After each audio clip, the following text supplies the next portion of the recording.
les sièges des toilettes publiques ont la forme d'un U? Nous les utilisons tous les jours. Bon, heureusement, pas tous en même temps. Le troll, le pot, la latrine, les gogues, les chiottes, le cabinet, les toilettes. Peu importe comment on les appelle, les toilettes publiques ne sont pas toujours l'expérience la plus agréable. Les besoins, ces trucs dont on préfère ne pas dire le nom. Personne ne m'en parle. Pourtant, c'est un sujet qui peut être très intéressant.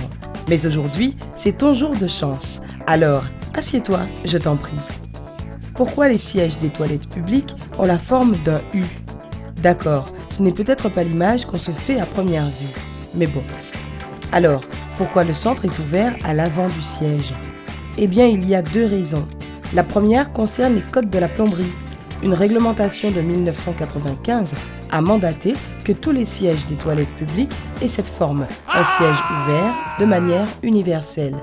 La deuxième raison est pour des raisons d'hygiène, qui est d'éloigner le plus possible cette partie des toilettes des zones les plus sensibles, car elle pourrait contenir des gouttelettes indésirables. Est-ce que ces sièges sont une bonne mesure d'hygiène? Désolé, mais non. En tout cas, pas d'une façon significative.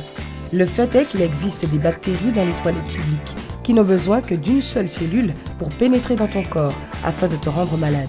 Comme les neurovirus. Tu sais, ce petit espace au milieu du siège en forme de U peut contenir des gouttes d'urine et il peut en rester en dessous aussi. C'est pour ça que s'accroupir reste la meilleure des techniques. Est-ce que certaines toilettes sont plus propres que d'autres? On peut dire que oui, en quelque sorte. Il s'avère que la plupart des gens vont toujours vers le cabinet du milieu. Mais pose-toi bien la question, est-ce que tu fais la même chose? Dans une étude menée par Psychological Science, des toilettes publiques ont été étudiées pendant 10 semaines. Oh, comme ça a dû être amusant! Les résultats ont montré que parmi les rouleaux de papier hygiénique qui devaient être remplacés, 60% appartenaient à la cabine du milieu. Les autres étaient donc utilisés moins souvent. Mais cela ne veut pas nécessairement dire qu'elles étaient plus propres. Ce n'est pas parce qu'elles ont l'air propres qu'elles le sont. Tu te souviens du neurovirus dont je t'ai parlé? Est-il dangereux d'emporter un verre dans les toilettes? Qu'est-ce que t'en penses? Oui, évidemment, nous l'avons déjà tous fait. Mais c'est une habitude vraiment très sale. Et mettre un couvercle sur ton verre ne changera pas les choses. Disons que tu as un appel de la nature et que tu poses ta boisson sur le distributeur de papier hygiénique ou même à côté du lavabo. Il y a plus de 3 millions de bactéries par centimètre carré dans la cuvette des toilettes, juste pour te donner une idée. Lorsque tu tires la chasse d'eau, toutes ces bactéries sont envoyées dans l'air, depuis la cuvette, à cause de la tuyauterie qui aspire toute l'eau. Toutes ces bactéries vont donc finir dans ta tasse ou ton verre. Ouais, c'est tout simplement la vérité.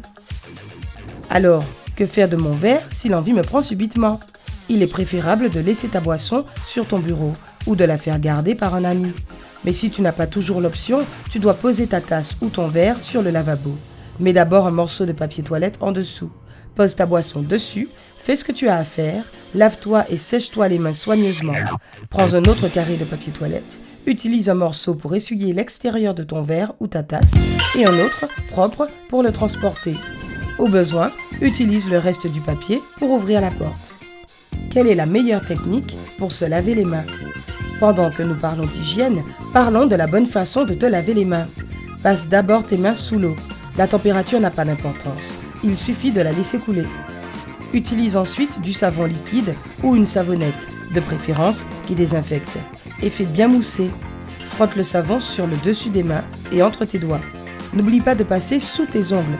Tu devrais te laver les mains pendant au moins 20 secondes. Rince-toi les mains complètement et sèche-les avec une serviette propre. Tu as besoin d'un moyen de compter ces 20 secondes?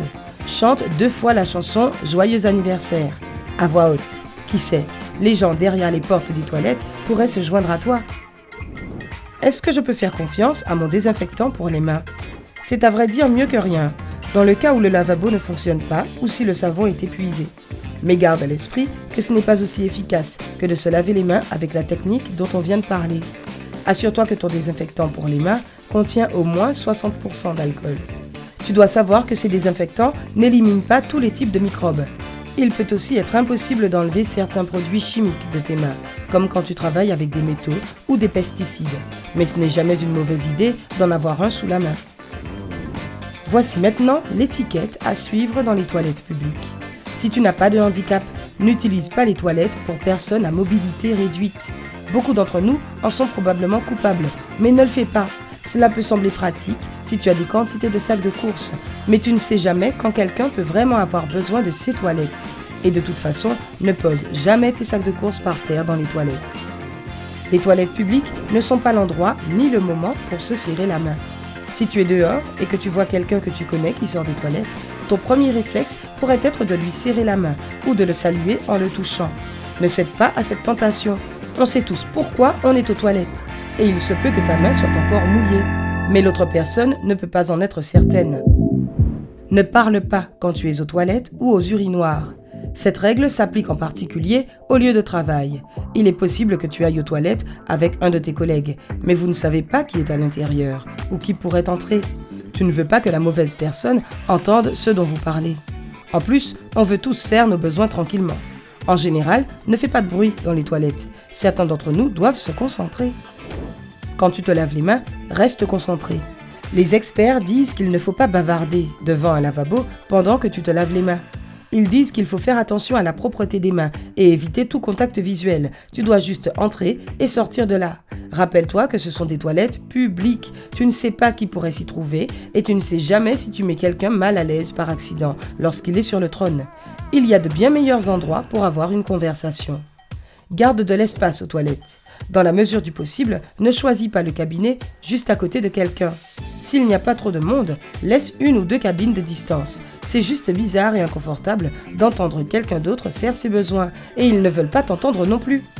N'oublie pas que dans nos maisons, nos salles de bain sont l'endroit le plus privé qui soit, avec une serrure, où nous pouvons préserver notre intimité. Ce n'est pas le cas dans les toilettes publiques, alors laisse de l'espace aux gens. Les toilettes publiques ne sont pas un bon endroit pour utiliser ton téléphone. À moins qu'il soit en mode silencieux, il est préférable de ne pas jouer à des jeux pendant que tu es aux toilettes publiques. C'est impoli de forcer les autres personnes à entendre des sons, surtout ceux qui viennent de ton téléphone. Il en va de même pour recevoir des appels téléphoniques, même si tu fais la queue. Personne ne veut entendre ta conversation pendant qu'il est assis sur le pot. Dans le monde des réseaux sociaux, personne ne sait vraiment ce que tu fais avec ton téléphone, et encore moins dans les toilettes publiques. Ne finis pas le rouleau jusqu'au carton. Nous avons tous été dans cette horrible situation, où nous allons aux toilettes publiques et qu'il n'y a plus de papier sur le rouleau. Que doit-on faire ? Les experts disent que c'est tout à fait normal de demander à la personne d'à côté de t'en donner un peu par-dessus le mur de la cabine. Fais la même chose si une pauvre âme à côté de toi te demande du papier toilette. Si ton rouleau est presque fini, essaie d'en laisser assez pour la prochaine personne et fais savoir au personnel de nettoyage qu'il n'en reste quasiment plus. Ne tourne pas la poignée de la porte. Disons que tu te tiens devant un cabinet personnel et que tu n'es pas sûr qu'il y ait quelqu'un à l'intérieur. Ne tire pas comme un fou sur la poignée et ne toque pas non plus. S'il y a quelqu'un à l'intérieur, tu le feras probablement sursauter. Tourne tout simplement la poignée vers la gauche ou la droite. Si elle ne bouge pas, cela signifie que quelqu'un doit être occupé à l'intérieur parce que la porte est verrouillée.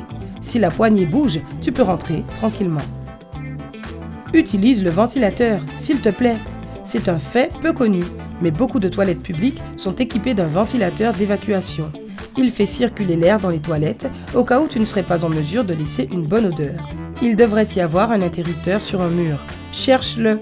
La prochaine personne te remerciera. Certaines toilettes sont également équipées de désodorisants. N'hésite pas à les utiliser. Personne n'aime parler de ses petits besoins, donc moins tu laisses de preuves, mieux c'est. Résultat, voilà, c'est l'essentiel. Maintenant, tu sais tout ce qu'il y a à savoir sur les toilettes. Et si tu as appris quelque chose de nouveau aujourd'hui, donne à cette vidéo un j'aime et partage-la avec un ami. Et puis, voici quelques vidéos que tu vas adorer. Clique simplement à gauche ou à droite et reste du côté sympa de la vie.